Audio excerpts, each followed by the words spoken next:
Happy New Year! It's late for celebrations, but what matters is that it is now 2023 and my last video was last year. I now have disposable time, and what better way to use it than creating the same video last year. That video is not outdated, but I feel that with the new qualities that I have right now, I can remaster the beginner's guide for FGO in this new, fresh, depressing start of the year. Obviously, if you want a more in-depth guide on FGO, you can watch the 2022 beginner's guide on my channel because this won't be 26 minutes long like last time. Well, I hope so. I will give you insights, tricks, and tips for you to be well on your FGO journey, as well as reminding you things of what I said last time. You're probably thinking, what is this Red Dead Redemption 2, arguably one of the best games in the century with the greatest video game character of all time, Arthur Morgan, doing on my screen? Well, got word from YouTube that apparently using other people's footage to show an example of what I'm saying is illegal on YouTube, and I don't have monetization for it. So if you see other gameplays other than FGO on the screen, please just bear with me. If you just started playing FGO, this is the guide for you.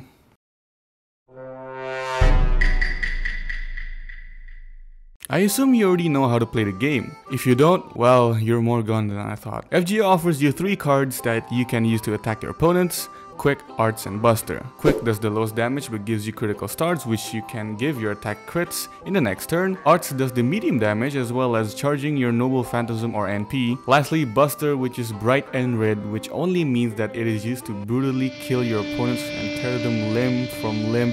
Or in short, Buster gives out the most damage while giving little to no critical stars and NP charge. When you have 3 of Quick, Arts, or Buster in an attack, you get a bonus effect. So when you attack, you need to know what you want to get. There's also hidden effects, which the game doesn't tell you. What you need to know is that attack order is important. The first attack card that you use will give its trickle-down effects to the next 2 attack cards. For example, if you use an Arts attack in the first slot, then the next 2 attack cards will charge your NP regardless of what they are. Same with Quick and Buster cards. Quick in the first slot, next 2 attack cards will give critical stars, and Buster in the first slot will enhance the next 2 cards' damage. Another thing to note is that the third slot for your attack cards will have the strongest effect and damage. So if you put a Buster in the first slot, it won't deal as much damage if you put a Buster in the last slot. These are very important to remember, especially when doing boss fights. The most balanced attack order is usually BQA, or Buster first, Quick second, Arts third. Buster enhances the next 2 cards, Quick will give some critical stars, and Arts at the end will give the most NP charge. There's a bunch of combinations such as AQA, BQB, BAB, ABA, BQQ, BAA. Just take the first letters of the attack cards and you know what those mean. But I think you should just remember that the first attack slot gives trickle down effects to the other 2 cards, and the last card will have the biggest effects and damage.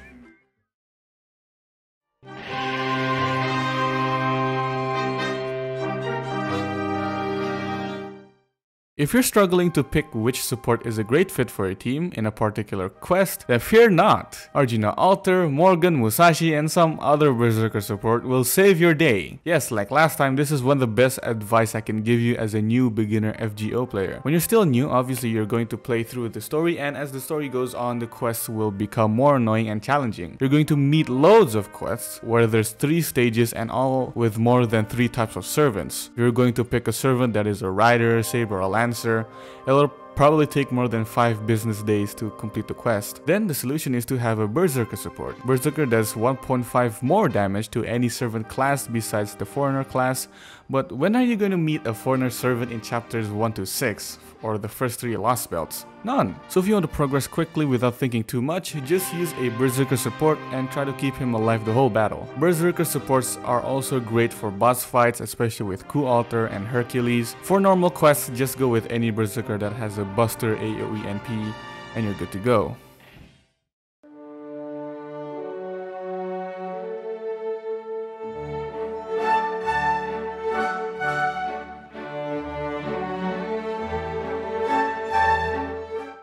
Now this is the part where you need to know which servers you want to level up. I'm not gonna go too much into this, you can just watch my last video. There are 4 types of servants: DPS, support, and solo servants. Playing this game, you need to at least have one of each type leveled up to the max. They each have their own purpose, so when you put them in a team, they can do their jobs. DPS does damage, support does healing and enhancing damage, DPS support can do a bit of both, and solo servants are servants that do their best when being alone in a team. What is important is their abilities. DPS servants usually have abilities that can enhance their own damage, NP or critical damage, usually just in a short time before the cooldown. Support servants will enhance their damage more, give them defense, give boost to their NP charge, things that support your servants. DPS support servants usually have pseudo support abilities but does a ton of damage. Solo servants usually have abilities that are able to survive for a long time or do so much damage that it ends a boss fight in like 3 turns. You can just check the servants that I recommend for each type in the last video. I feel they are still great servants to level up, or maybe this whole part of the guide is so useless because you want to level up your Astolfo to 100 max every skill and use all your time and resources, then go ahead. I'm not the one with something wrong with them mentally, but hey, you do you. Let me see. Whoa, what the hell?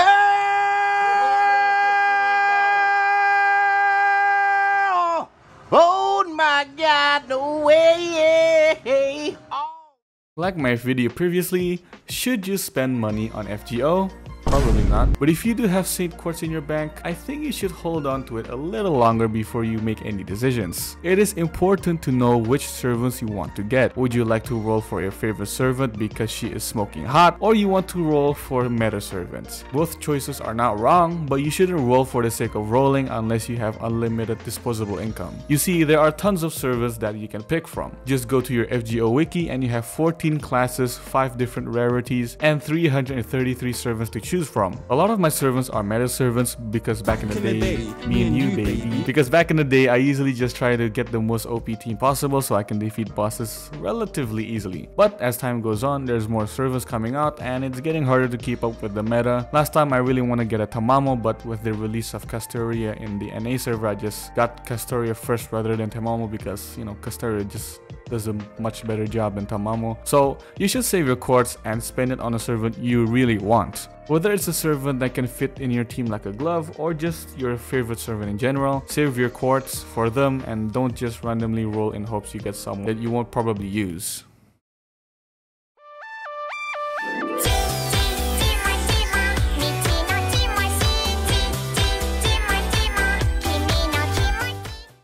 When you're just starting out, obviously you don't have a lot of resources to level up your servants and skills. A good and easy way is to do events. Every year there's going to be a bunch of events going around. Maybe when you're just starting out, some events are just plain impossible to clear because some challenge quests you need like 2 Castorias and a Muramasa to clear it. But what you can do is just waste your precious time and just grind the free quest that gives you event items, and you can just exchange it for resources in the shop. Not every material is available in every event shop, just grind it regardless because you'll definitely need it later. Also, some events are relatively possible for a beginner FGO player to clear it, so if you can clear it, then do it.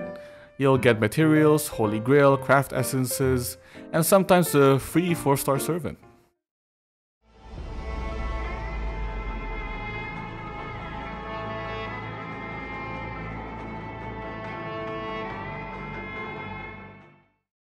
Now we're reaching the end of the guide, and that is team comp. If you don't know what a team comp is, it's essentially team composition. So to explain you in the most basic way possible is the way your team is set up for a specific purpose. Now I know that doesn't explain anything, but give me some time and I'll recollect my thoughts and come back when I'm ready to explain everything.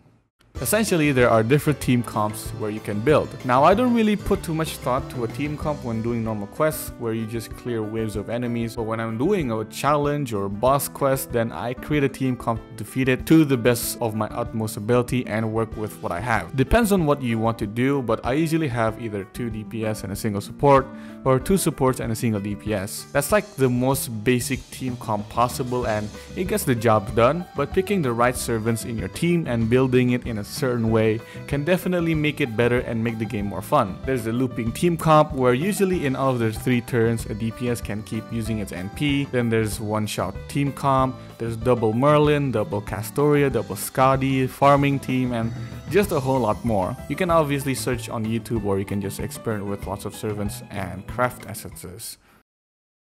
Alright, that's all of it, I suppose, for the guide, and this is where it ends. Obviously, this guide is just purely based on my knowledge and experience, so I hope you don't actually just 100% rely on my guide. Watch more guides and other things as well to grow your insight. This game requires time to get good and acquire the good things, so you can't be good on day one. Rome wasn't built in a day, ladies and gentlemen. Anyways, do be diligent and keep logging in every day. Look out for events and special rewards. Save your quartz and keep advancing the story because you have to. If you have any questions, please do comment below and I'll do my best to respond to most of them. And let's start 2023 with a bang.